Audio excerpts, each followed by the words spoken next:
Okay, when you're practicing sand, as silly as this sound, don't practice into the wind. Find another day. Okay? I mean, I know that sounds silly, but you'd be surprised how many people don't think of that. Okay? Yeah, really. There you go. Now, when I teach sand, just like we said yesterday in chipping, just get it somewhere on the green. If it gets close, it's a bonus. In the sand, just get it out.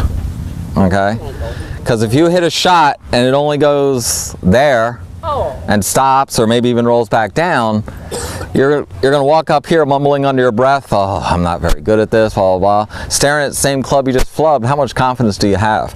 Even if you pick the ball clean and it goes in the grass over there, you probably have more confidence chipping out of that grass than out of the sand and uphill, probably even in a footprint going uphill for it to stop. Okay? So number one rule is just get it out. Okay? Now, like we just talked about in the putting, not too many people practice putting.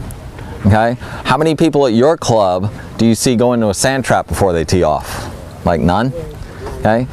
If they happen to go in the trap, it's not for very long. But even if you do go in the trap and spend some time in there before you tee off, you might not trap until the 13th hole. That's 3 hours later. So if you change everything, the angles and everything, and intentionally try to hit behind it, all that kind of stuff, what are the odds you're going to have the feeling of all that practice 3 hours later for one swing at it? Okay? So what I teach is don't change anything. Okay? Treat it like any other shot on the golf course. This is just different terrain. If this were all grass, okay, mown grass and everything, you wouldn't be opening your stance wide open, trying to hit 2 inches behind it, trying to cut across it. You just chip it onto the green. Okay? So here I try and get my students to treat it like any other shot. Any other shot, and you'll probably never hear another pro tell you this part about sand, but in every other shot, like on the middle of the fairway, you try to hit the ball first, right? Hit the ball first here, and then take a divot after, just like you do on the grass. Don't pick it clean. Try and hit the ball first and hit it after. I know everyone tells you hit it fat. Okay? Thing is, you're preset to hit it fat. So why are you trying to hit it fat? Okay? Because on the fairway, your feet are level with the ball. So if you make a nice arc with your arms, you should arrive at the base of the ball. Okay? But in the sand, when you wiggle in to get your footing, you sink below the level of the ball. Now don't choke up just because that's what the books say. Okay? And I always tell people, just because something was said in a book doesn't make it gospel. It's just somebody's opinion. I say hold it where you hold a normal fairway shot. Okay? Which for me is, choking up a ½ inch or so all the time. Okay? Now if I sink 2 inches below the ball and I try to hit the ball, theoretically I should hit 2 inches behind it so the arc can go 2 inches under at the level of my feet and 2 inches in front of it. So you're preset to hit it fat. Now if you try to hit it 2 inches fat and you're already 2 inches below it, now it equates to 4 inches roughly. Okay? So now all of a sudden you see good old Bob at the leave it in the trap because he hit it too fat. Okay? So it's not that he didn't swing hard enough, it's because he hit it too fat. He got too much sand in between, like a cushion, a pillow. So what does Bob do? Still didn't go out. I guess I better swing harder. Now he goes, now it's in the next fairway. Now the next time he gets up, he's scared to death to swing at it because he doesn't know what's going to go on. Okay? So if you think about trying to hit the ball first, one, hopefully you're not going to take those animal swings. Okay? Be careful. So if you do happen to hit it first with a softer swing, yeah, it'll probably be on the back side of the green, but at least you're out. If you don't, in the fairway, when you hit a fat shot, that would be, oh, I chunked it a little, may only get to the front of the green. That would be a pretty good sand shot there, but that's enormously fat in the fairway. Okay, I get students that literally, their divots will start behind their right foot. When's the last time you hit a shot that fat in the fairway? Like never. Okay? So if you try to hit it first, and you do, it's out. If you don't, you'll hit so close to it, because your feet are below it, that it'll become a good sand shot.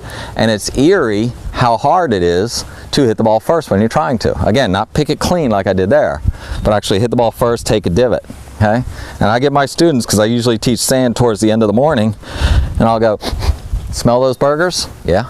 nobody's going to lunch until you hit that ball first, and they can't do it. It's weird how hard it is. So he's standing there because Nick Faldo said he used to look at a spot 2 inches behind it and try and hit that spot. Well, I played every sport there is, okay? And I've got pretty darn good hand-eye coordination. I find that hard because when you swing, what's your eye drawn to? That big white dot. No, look at that. And your eye's doing it. Just look at the ball. That's what it's drawn to. Okay? Try and hit what you're looking at. Okay? Now, if you want to open the face, you don't need, like you see on TV, 90 degrees loft to go over a 3-foot lip. Okay? If you want to open it, as soon as it turns, stop. That's all you need. All I need is the heel of the club a little bit ahead of the toe. So if the heel gets back there first, it won't dig. If the toe gets there first, you'll see how that digs. Now you got to swing harder.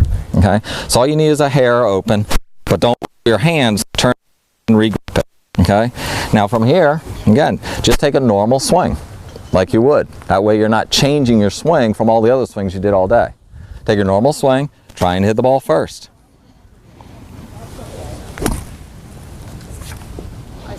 It doesn't take a whole lot of power to get it to go out. Okay? Matter of fact, the hard part is how easy you got to swing out of the sand to not go too far. So the ball placement between your feet is? I teach all my irons at your sternum, maybe a ball's with the head, but never behind your sternum unless you're trying to do a specialty shot. So play this at it, okay? Because again, you see, I mean, this is higher than 3 feet, but that made it by plenty.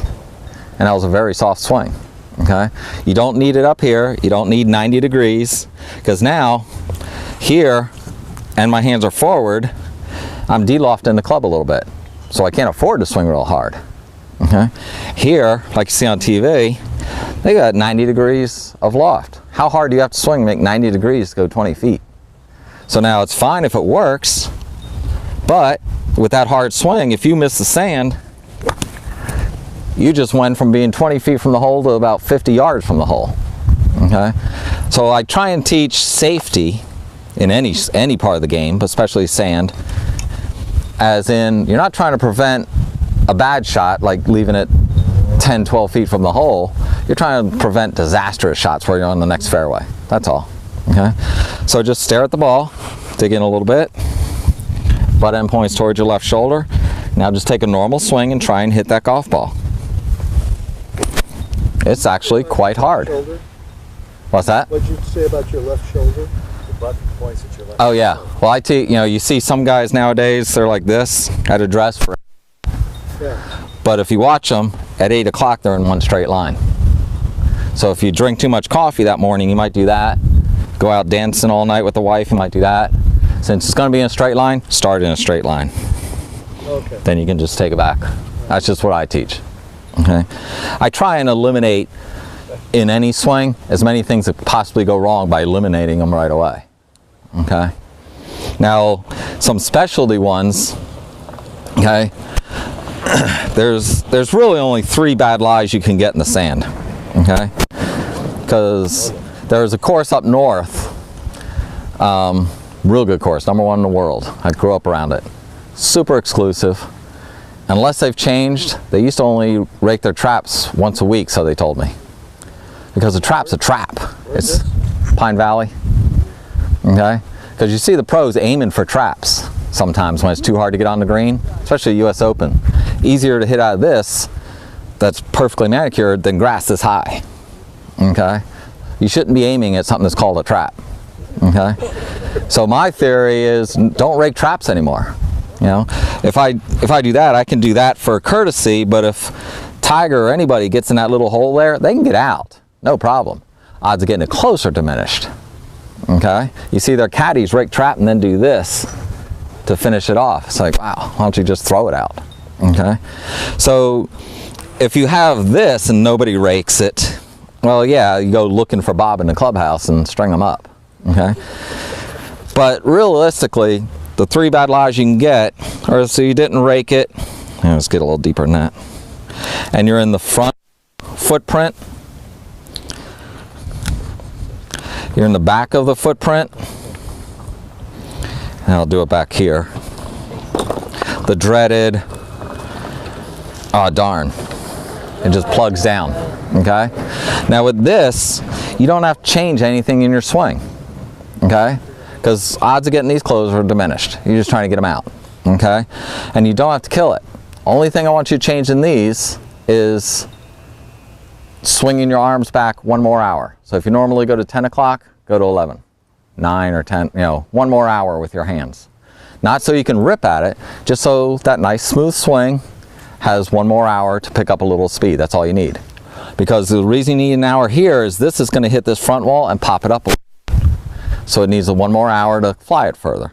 This one, you're going to naturally hit a little further behind it. It's just natural occurrence.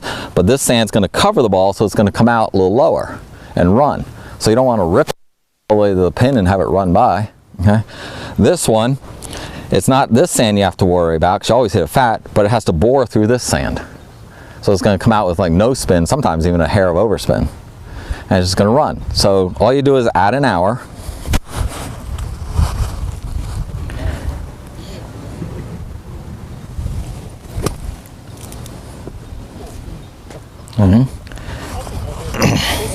Just add an hour in the backswing. And it comes out lower. This one, there are 2 ways to do this one. This one you can actually turn the toe in a little bit, and it does work, because that will dig and get it back under the ball. Okay? But I don't worry about it. I just do the same shot, add an hour, and let it drop down on the ball.